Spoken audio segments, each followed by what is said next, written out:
Hello there guys and welcome back to the channel. So I cannot begin to explain how many questions I have gotten about who I think will be Necropolis MVPs, whether I think this or that champion is going to be good for Necropolis, and I have been quite hesitant to answer because truth be told, I have very little idea. Obviously, all of the points in this video are going to be pure conjuncture. I didn't go to Vancouver meetup, so I didn't test out any of the Necropolis fights. I have seen some of the footage, but in general, I virtually have no information about Necropolis that you guys do not either. So, in today's video, we're still going to be discussing some of the more likely champions that I think could or should be doing well in Necropolis, and the reasons why. We're obviously going to start with Aegon, because little birdie from somewhere told me that Aegon will still be viable champion. You will be able to brute force Aegon for a lot of fights if you want to. It will not necessarily be the best or the most economical solution, but it will obviously bring the benefit of having maxed ramp Aegon for the boss fights and for the last fights as well. So it is something that people will be able to do. It is not guaranteed or said to be the best and the, optimal strategy. So Aegon sounds like he will be an option. Sounds like he should be able to deal with the trap nodes at a very high level as well, with his ability accuracy reduction, with his true accuracy, with his shrug of abilities, and stuff like that. So Aegon does sound like an option. Moving on. Science class. I still think the best science champion is going to be Human Torch. Now, we have seen a Sandman, Solo, Necropolis, Diablo, but in all reality, that fight didn't look like it will be an issue with virtually any heal reversal champion. And there's a lot of them, especially in science class. So bringing in Sandman specifically for like one fight, it will entirely depend whether he's good for some other fights there. Because if you do have a path of 14 fights, bringing in Sandman specifically and getting a solo, or bringing in a Human Torch, or bringing in, some other random science champion and maybe using a revive, maybe getting a solo, it just doesn't, seem worth it. So with that, I think overall the best bet in science class for the MVP is still Human Torch, because there's virtually nothing but Iceman that's immune to Nova Flames. He will obviously work very well against virtually all of the Mystic characters anyways, because, he's going to ramp up super fast in these longer fights. You can fully open him up. He's despite how we are looking at Human Torch, he is a ramp-up character. The longer the fight goes, the more damage he does. Therefore, in the theory, at the very least, he has by far the biggest damage potential in the science class for content like this. Just as a soft and quick reminder as well to you guys, when Abyss of Legends came out, even Aegon wasn't soloing his fights due to the, limitations in the hits and all of that other stuff. Human Torch was. So for the fight that Human Torch will work, I think he's going to be by far the best science champion still. Moving on, Zemogate. Zemogate is real. I don't care what anybody tells me. There has been an unreasonable amount of Baron Zemos being ranked up all of a sudden.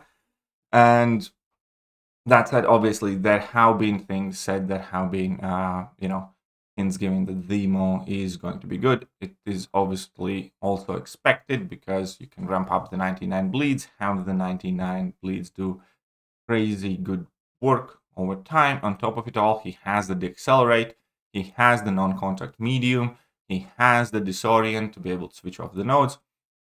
So I do expect Zemo to be potentially very, very good as well, because even without any of the other stuff surrounding Baron Zemo, on paper, just looking at his abilities, should be good.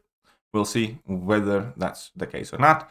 I think Black Cat could also be good. It will entirely depend on the matchups, obviously, because her quality entirely depends whether she has the abilities to fail, so it will go from matchup to matchup base, but once she gets ramped up, if there is stuff to fail when you're fighting, let's say Hulklings or Nick Furies or whoever else, she could be putting in work. We don't know all the Necropolis fights, so that will entirely determine whether she will or will not be good. She wouldn't be a champion I would immediately think was my, starting option, but she could turn out to be amazing for specific fights. Kate is one of those champions that I'm fairly certain that she will do an amazing work as well, because it's kind of similar to Zemo. Once you ramp her up, you have all this dot damage putting in work over time without you having to do that much. It's quite easy to maintain. There's pretty much, or there are still very, very few champions that are immune to cold snap, and especially a passive cold snap. She has access to cult drops as well to boost up her damage, and in longer fights, she could potentially deal with some debuff heavy matchups as well. Or even in some trickier fights, you can just, get that first tranquilize up. That would be 65% or so. Then get the second tranquilize up. You're going to get no debuffs, so that will probably, be the piece of utility that she could be used with. She has ability to bypass miss, so on and so forth. Kate also, for sure, sounds like a great option. And the OG skill daddy. There is absolutely no reason why Nick shouldn't be great. I think this is one more of those things that a lot of people have forgotten about. Nick in Second Life, Revive and Go Nick is a very economical champion because, there's no point in healing him up past 30%. That's number one. Number two, permanent unblockable, thus super easy openings, massive bleeds, super high amount of damage, bypasses evade and miss with very, very little work, has access to, some disorients, all that passive bleed stuff and everything else, debuff shrug-offs if need be. So yeah, I do fully expect Nick to be a very, very good champion in Abyss as well. Which one of those skill champions will put in the most work, I do not know exactly. In Mutant class, the only really obvious thing kind of comes to mind is Archangel. And Archangel obviously has the best ability accuracy shutdown in the game while still having a very high damage output. So I do think that Archangel could potentially be a very good addition to the run in Necropolis.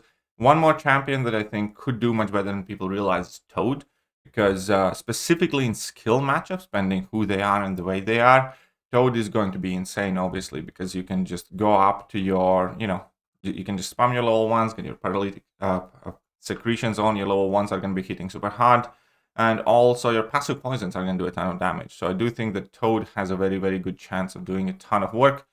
And another champion that I hope isn't going to be great, but could very much so be is Magneto. Because this is one more of those things where we forget that Magneto can put in a ton of work, especially against metal matchups. Now, keep in mind, Magneto is not going to be as good as he was for Abyss. The reason for it is the difference in the Enrage timer mechanics, because currently this Necropolis Enrage timer mechanic is going to be set on effectively time. And Magneto is not as fast as people think he is because of the way you play with, spamming your heavy attacks and things like that. It worked out perfectly in Abyss because it is per hit, basically, and he does have a single hit heavy attack, which you primarily used, which was the main reason why he was able to solo some of the fights even at low ranks, and that will not work anywhere close to as good in Necropolis. But we're still, against #metal champions, still having a very, very good damage output, ability accuracy reduction, could be worthwhile champion to bring in. And we obviously have APOC and Strife. I'm going to put them both together because Strife obviously is a ramp-up character. If there is a place where anybody will ever care about Strife again, it will be Necropolis. Whether, that will turn out to be the case, we don't know. It's not a guarantee because you'd ideally want to have some help for Strife with some of the synergies. Will you be able to synergize the team up for Strife? And whether you can make that commitment, and whether his abilities will kind of do what's needed. On the other side, I think it is much more likely that APOC turns out to be great if you do have a big, maxed out APOC, which not a lot of people do these days because APOC has kind of fallen off in terms of relevancy. But APOC was much, much, much better for long-form content than people realize, especially if you have that Strife synergy, because at that point, obviously, your burst of damage, grow and you do much, much more damage. He also has all of this damage over time mechanic where you get your degen, you get your poison working in the background. That puts in a lot of numbers.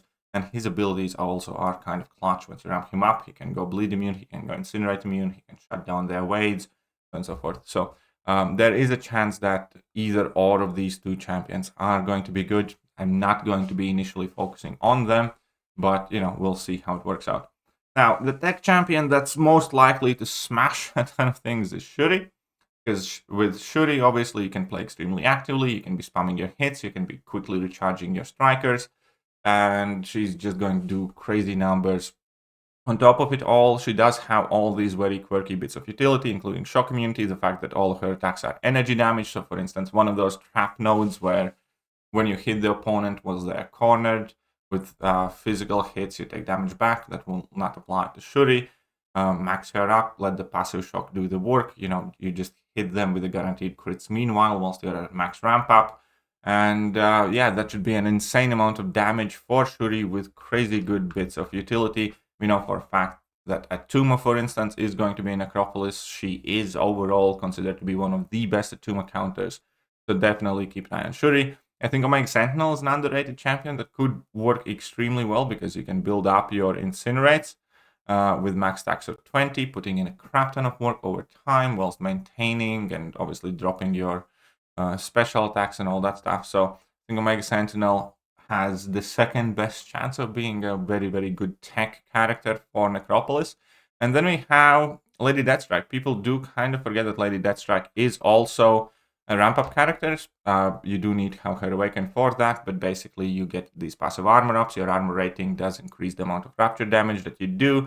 Once she ramps up, she deals significantly more damage. And she also is, in my opinion, kind of like the second best mutant counter after Nimrod, and she does some of the matchups like Bishop, for instance, that Nimrod isn't that great too. There is the failsafe mechanic, you can ramp her up quite well, and she will completely effectively shut down vast majority of the problems that mutant characters could, possess with unblockables, special attacks, which will not work with unstoppables, heal blocking them, and so forth. So Lady Deathstrike has also a decent chance. Now, speaking of Guillotine 2099, I'll be brutally honest here. I do not expect her to do well for the same reason she didn't in Abyss. I don't think she has the reach in that time to finish that fight.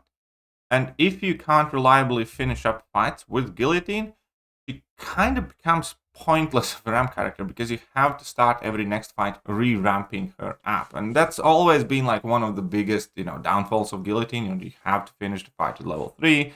That completely ruins the enjoyment of the character because you're consistently stressed whether you're going to get to that level 3 in short fights. But in long fights, I just don't think she's going to have enough reach. That's about it. She ramps up her hit. You can play like super aggressively. Maybe she will. If she does, she could be great. I'm not going to give anything away from her. But she failed for Abyss. I kind of think she could potentially fail for Necropolis as well because of her,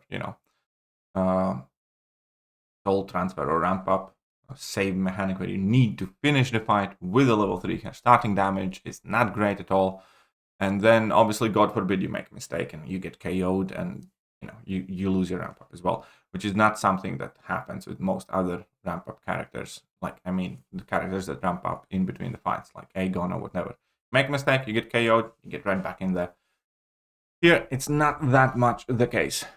And CGR from Cosmics obviously comes to mind, especially if you are kind of polishing up of your several aptitude rotations. CGR can put up ridiculous numbers. Whether he will work there, I don't know. I'm not the most optimistic, nor I am about Vox. Could be, but I have heard some people say that Vox should work quite well. What I think about Vox, though, is that there is a ceiling to him, and there isn't that much in terms of utility. So I'm not sure. I have heard some people are expecting Vox to do well. Could be the case. It has been the rumor.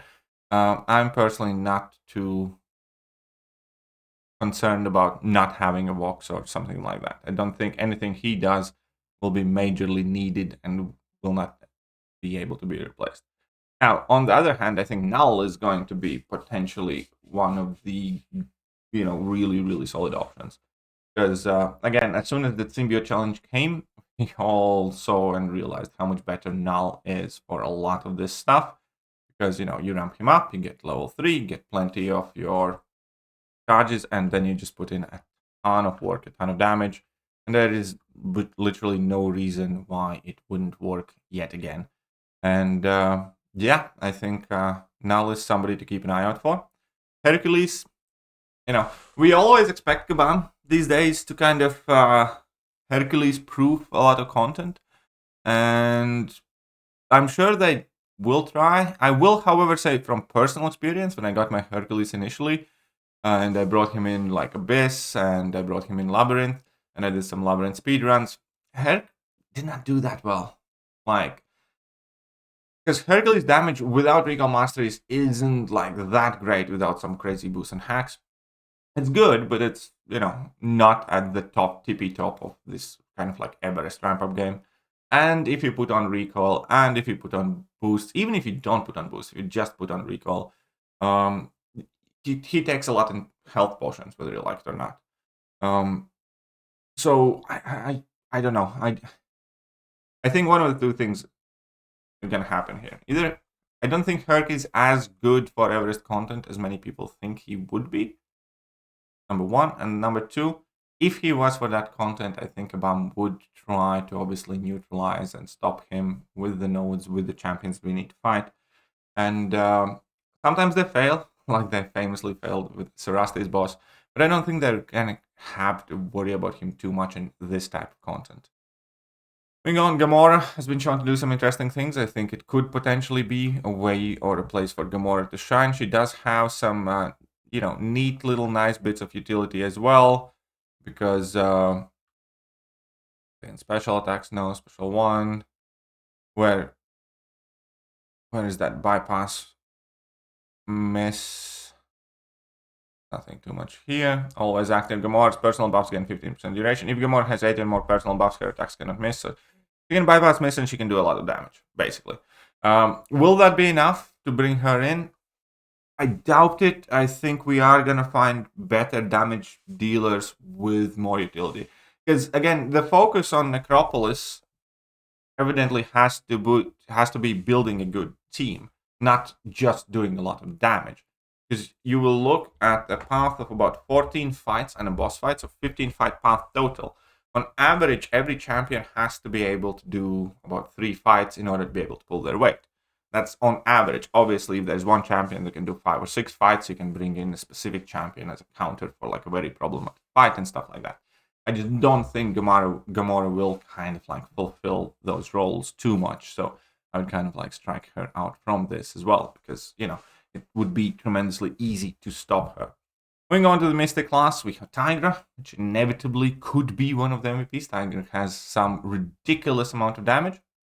And obviously, if neutralize is all it's going to take for the fight to be done, if you just need the buff control, then Tigra should be incredibly good for that. I have heard, again, from the same little birds that never told anything to any one of their friends, but those same little birds have been talking about the fact that Wiccan could or should potentially be incredibly good for some of the Abyss fights. Only thing that I do not have details on whether you will need Wiccan to be awakened or not, but that will have to do with his immunities and obviously his ability to stack on a ton of incinerates when his immunities trigger or when he fails buffs. So I have heard that Wiccan is going to be great. I don't have like a particularly massively, major reason to believe that, but could very well be the case because obviously he matches out extremely well with champions like Terax, with champions like Null, with a whole bunch of other nodes or any buff-heavy champions where he can just, put on a ton of incinerates, keep spamming his level 2s and do an insane amount of damage. So we'll see about Wiccan, but he is a champion to keep an eye out for, from what I have heard from people who never told anyone anything. And hashtag Zimogate is real, I don't care. Whatever. Kushala obviously just entered the contest. Well, hasn't properly entered the contest, but has already been making big waves. There's a very good chance that she's going to be great for Necropolis as well. She's clearly offensively themed mystic character with, plenty of nullify, plenty of damage. So Kushala could be something that's extremely valuable. And last but not least, Dr. Doom. Again, I do think that people can kind of like underestimate Doom these days because he's not as popular in Battlegrounds, and a lot of people have kind of like discarded Doom a little bit as one of the old toys that's still cool, but you got new and fresh stuff. But once ramped up, Doom has a lot of damage, more than people think he has, because initially in Battlegrounds you need to ramp him up, get to the level 3, activate the level 3, sit through the animation, so on and so forth. And I think he's gonna do fine. I think Doom is like a very, very solid kind of mystic to place your hopes in. Also, specifically here talking about Doom, one more thing that I do not have details on, I think is going to be crucially important, because if that is the case, then Doom's going to be much, much, much better than he could otherwise be. We need to know whether the fight timer keeps ticking down during the level 3s. That's basically what I'm getting. Because if you can shoot your level 3s and it pauses the fight, and then you can get back to your level 3s and pause the fight, that could potentially be the best strategy, basically. Any champion that can quickly get level 3 and do a lot of damage on their level 3s. Because, yeah, if that duration of level 3 animation isn't pausing any time, isn't costing you any time, then you'll be able to obviously shoot a lot of level 3s before you end out of time in that fight. In addition to that, level 3 will also give you a lot of spirit energy back for your striker.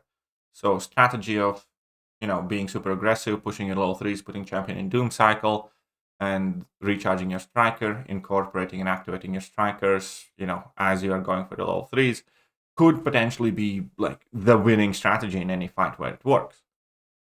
Because if these fights are on timer, then if level 3 doesn't cost you any time, and you can do a lot of damage, and obviously in case of Doom, maintain both of those Furies at all times.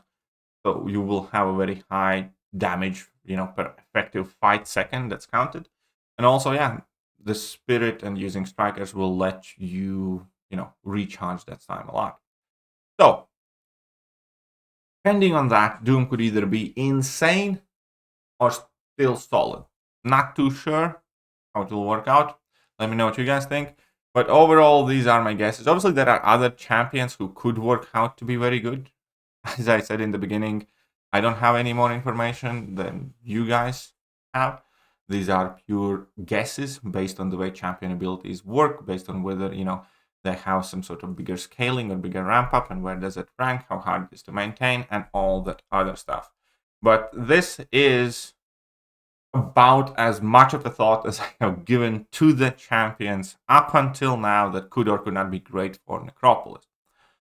Don't have much more to add, aside from the fact that I have saved up all my rank up resources. I have like a 6-star ascension that I can do. I can do probably 2, maybe 3, rank 5s, rank 2s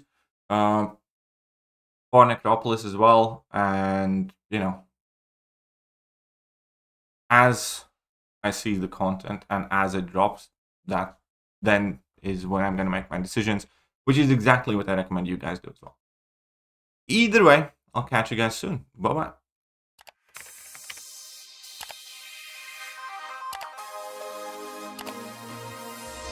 Hello there guys, and welcome back to the channel. So we have all the information